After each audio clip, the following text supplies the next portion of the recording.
नमस्कार। हमारे सम्मुख विराजमान है संत श्री योगेश्वर बाबा जी। हमारा सौभाग्य है कि उनका सानिध्य प्राप्त हुआ हमें। आइए स्वयं ही जानते हैं बाबा जी के अनुभव आपके मुखारविंद द्वारा। बाबा जी, सर्वप्रथम आपसे जानना चाहेंगे कि आपका आध्यात्मिक जीवन किस तरीके का रहा और उस पर थोड़ा सा प्रकाश चाहेंगे, जिससे हमारी जो युवा पीढ़ी है जो उसका मार्ग प्रशस्त नहीं हो पा रहा है, दिग्भ्रमित हो गई है। क्योंकि आप भी एक युवा संत ही हैं, इसीलिए विशेषकर आपसे ये जानना चाहेंगे जिससे जो उसका दिग्भ्रमित हो गया है मार्ग सही रास्ते पर आ सके। सर्वप्रथम तो मैं आपकी टीम को धन्यवाद दूंगा कि आप सभी बहुत अच्छा प्रयास कर रहे हैं।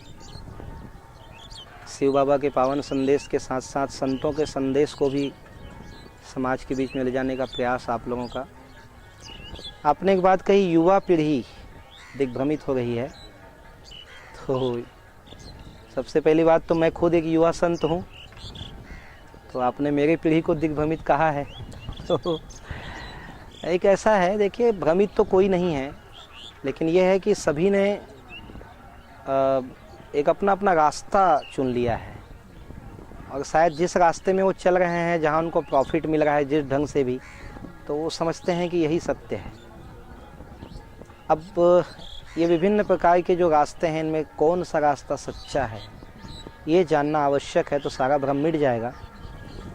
मैं आज जहाँ पर भी हूँ, मेरा आध्यात्मिक जीवन ये मेरे माता पिता की देन है।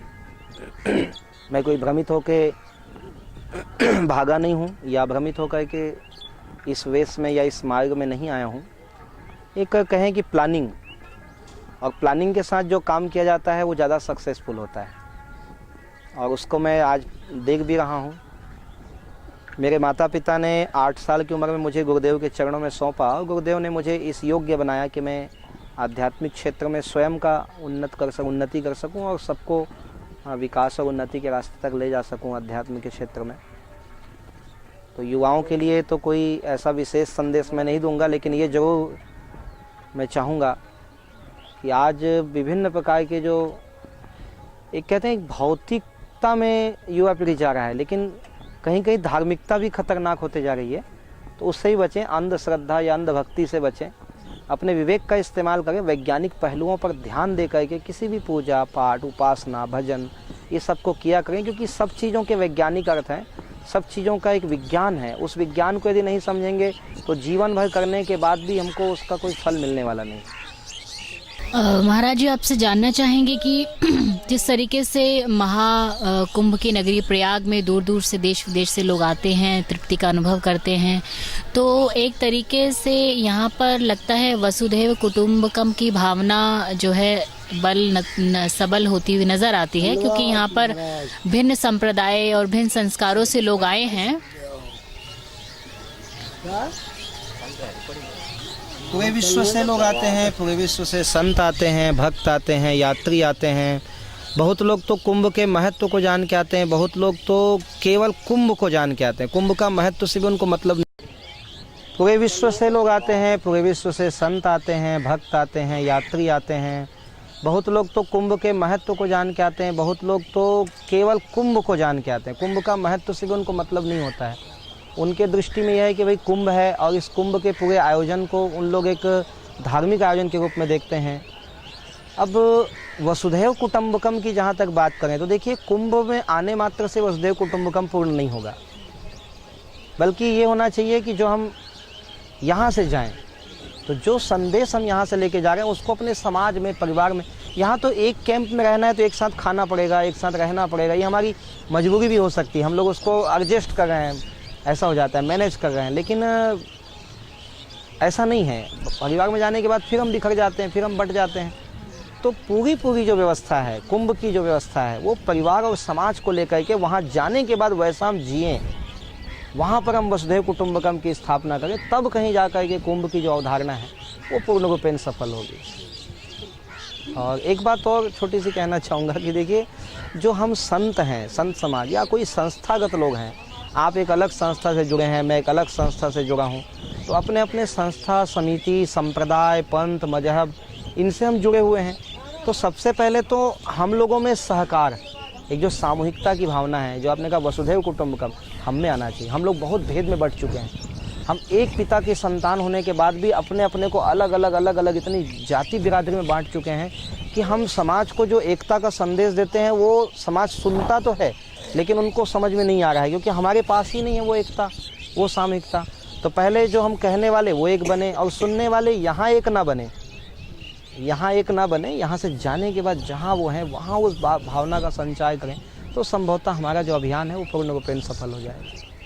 महाराज जी, जिस तरीके से हम देख रहे हैं कि आज दिन प्रतिदिन साइंस बहुत तरक्की कर रहा है, विज्ञान जो है बहुत ऊंचाइयों को छू रहा है, तो ऐसे में हमारी जो नारियों की स्थिति है वो दिन पर दिन दयनीय होती जा रही है। जिस तरीके से अभी हमने सुना भी दिल्ली का जो केस हमारे समक्ष था, हम सभी कोई भी अनभिज्ञ नहीं है उससे, तो इस तरीके की दुर्दशा नारी की क्यों होती जा रही है? तो हम ऐसी स्थिति में अपने आप को कह सकते हैं कि वास्तव में हम आज विज्ञान के युग में जी रहे हैं? देखिए, ऐसा है, शिक्षा से दोनों प्रकार की बात आई है। शिक्षा से जहाँ सामाजिक क्रांति आई, और ये हम बिल्कुल नहीं कह सकते कि महिलाओं की स्थिति आज दयनीय है। एक समय था कि जो पर्दा प्रथा, घूंघट प्रथा, और जितना इतिहास देखिए महिलाएं बहुत पीछे रही हैं। वो केवल कुछ कथाएं जो हम लोग आजकल हम कथाकार लोग भी कहने लग गए हैं कि कई को देखो कि दशरथ के साथ लड़ने जाती थी, तो जीजाबाई को देखो वो शस्त्र चलाना जानती थी, कि लक्ष्मीबाई देखो। ये जितने नाम हैं ये बड़े बड़े राजघराने के हैं, क्यों भूल जाते हैं? ये राजाओं की बेटियां हैं, राजघरानों में होती थी। लेकिन जो सामान्य तबके का व्यक्ति और जीवन शैली है उसमें महिलाओं का स्थान बहुत दयनीय रहा है आज की स्थिति। तो शिक्षा ने जहाँ एक और नारी जगत को ऊपर उठाया, बहुत ऊपर उठाया, आज नारियाँ कहाँ हैं, महिला सशक्तिकरण बहुत प्रबल है। वहीं दूसरी ओर इसी शिक्षा ने, इसमें जब पाश्चात्य शिक्षा मिल गई तो उससे तीन चीज़ है ना, जब भाषा, भूषा और भोजन, तीनों को बिगाड़ा, तीनों पे आघात किया। एक तो हमारी वेशभूषा बिगड़ी, वेशभूषा के कारण विकार आता है, एक मर्यादित वेशभूषा नहीं होने के कारण। और भाषा जब अंग्रेजी की ओर जाते हैं तो अंग्रेजी में ऐसी भाषा है जो बहुत ज़्यादा प्यार को प्रदर्शित करता है। शायद माँ कहने में वो आकर्षण आजकल नहीं रह गया जो मम्मी कहने में अपनापन लगने लग गया है। तो हम मम्मी शब्द का विरोध करके तो माँ को स्थापित नहीं कर सकते, लेकिन इसी के जगह पर आज जो छोटी छोटी बातों पर प्रेम का इजहार के नाम पर उसका दुरुपयोग किया जा रहा है। जैसे अभी वैलेंटाइन डे एक बात होती है कि 14 फरवरी आएगा, तो ये बहुत ज़्यादा बिगड़ता है समाज इसमें। तो भाषा पे अपना कंट्रोल होना आवश्यक है, हमारी वेशभूषा पे हमारा कंट्रोल आवश्यक है। इस तरह हमारे भोजन, क्योंकि भोजन विज्ञान तो सबसे बड़ा है। सात्विक भोजन नहीं, अत्यधिक तामस भोजन, मांसाहार का उपयोग, शराब, स्मैक, नशा, अफीम, तो इन सब चीज़ों से क्या हो रहा है कि जो युवा पीढ़ी है, खासकर जो हम कहें कि महिलाओं के प्रति जो नज़रिया बदला है, आपने कहा, तो उसमें असर तो पड़ा है। तो शिक्षा जहाँ एक और साइंस जो है तरक्की की ओर महिलाओं को ले जा रहा है, तो दूसरी तरफ जो है पाश्चात्य देशों की देखा देखी, इस देश की जलवायु वैसी नहीं है और वैसा वो लोग करना चाहते हैं। बर्फ़ में रहने वाले लोग ब्रांडी पीते हैं, शराब पीते हैं। हम लोग यहाँ गए कि गर्म प्रदेश में शराब पीते हैं, पागल मदहोश बनते हैं, एक दूसरे का गला काटते हैं, किसी घर में घुसते हैं, अपमानजनक स्थिति होती है। बात दिल्ली की घटना की कहें तो मैं इसको कोई बहुत विशेष इसलिए नहीं मानता क्योंकि ये घटना बहुत बड़ी घटना होने के बाद भी कोई एक घटना नहीं है, ऐसी लाखों घटना पीछे बीत चुकी हैं। ये अच्छी बात है कि एक घटना जो है वो कारण बनी और उसके कारण आज पूरा देश आंदोलित हो रहा है। ये अच्छी बात है क्योंकि इसका कुछ ना कुछ अच्छा नतीजा निकल भी रहा है, इसके लिए कोर्ट बन रहे हैं, ये हो रहा है। तो ये घटना एक शिक्षाप्रद है हम लोगों के लिए, लेकिन पहली घटना नहीं। ये याद में रखना चाहिए, ऐसे करोड़ों घर बर्बाद हो चुके हैं, कितनी जुल्म हो चुके हैं। तो इसमें बहुत कुछ दोष तो स्व का है, स्व को निर्माण बहुत आवश्यक है। यदि संतों की बात पहले सुन लेते तो आज ये घटना भी नहीं होती। ये घटनाएं आज भी यदि हम अपने शास्त्रों का सुने, संस्कृति का सुने, अपने जो पीछे का जो इतिहास रहा उसको सुने, ठीक से सुने, ध्यान दें, तो शायद ऐसी घटनाओं की पुनरावृत्ति नहीं होगी। स्वामी जी, प्रजापिता ब्रह्मा कुमारी ईश्वरीय विश्वविद्यालय अपने 75 साल पूरे कर चुका है। इस उपलक्ष्य में एक थीम रखा गया, एक विश्व, एक ईश्वर, एक विश्व परिवार। इसके संदर्भ में आपका क्या कहना है? देखिए, हमारे सूत्र आते हैं कि माता च पार्वती देवी, पिता देवो महेश्वरः, बांधवा शिव भक्ताश्च, स्वदेशो भुवनत्रयम्। माता मेरी पार्वती है, पिता मेरे महादेव भगवान शिव हैं, और ये पूरा संसार मेरा बंधु है, बांधव है, और ये स्वदेशो भुवनत्रयम्, यह पूरा त्रिभुवन मेरा घर है। एक गांव, जिला, तहसील मेरा परिचय नहीं हो सकता। तो इस प्रकार की एक भावना है, उसी का संचार प्रजापति ब्रह्म कुमारी ईश्वर विश्वविद्यालय कर रहा है। क्योंकि मैं जुड़ा हुआ हूँ सभी परिवारजनों से, आते जाते रहते हैं, मेरे कार्यक्रम में बुलाता हूँ, उनके कार्यक्रम में आता हूँ। मैं माउंट आबू भी गया हूँ, तो उस प्रेम को, उस प्यार को, उस आह्लाद को मैंने देखा है। सबके भीतर एक भाई बहन का प्यार कि हम ईश्वर के पिता, हमारा पिता ईश्वर है, हम उसके संतान हैं।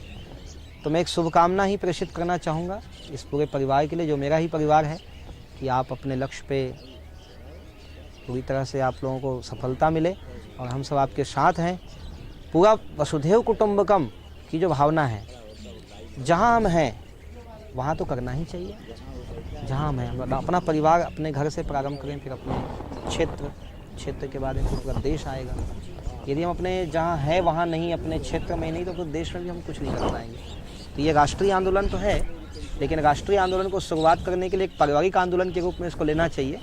आज परिवार बहुत टूट रहे हैं, तो उसको जोड़ करके चलना चाहिए। यहाँ पे कुंभ में तो मैं संतों को भी अपील करता हूँ, और कुंभ ही क्यों, हर जगह, कि हम संत लोग भाईचारा की बात करते हैं, सामाजिक समरसता की बात करते हैं। हम पहले अपने पंथ, अखाड़ा, संप्रदाय, दुनिया भर को छोड़ें और एक साथ चलने का संकल्प लें, एक प्रण लें मानवता और समाज के लिए, तो शायद हमारा अभियान जो है वो सफल होगा।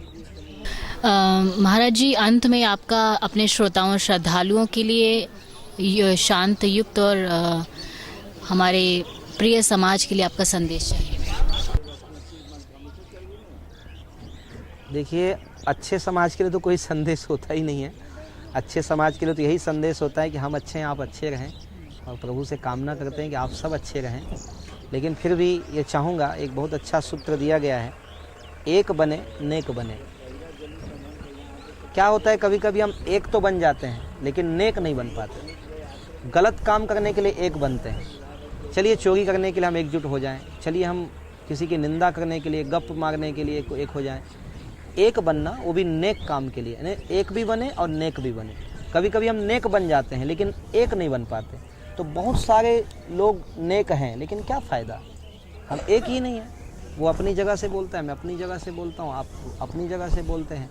तो हम लोगों को एक तो बनना ही चाहिए, नेक भी बनना चाहिए।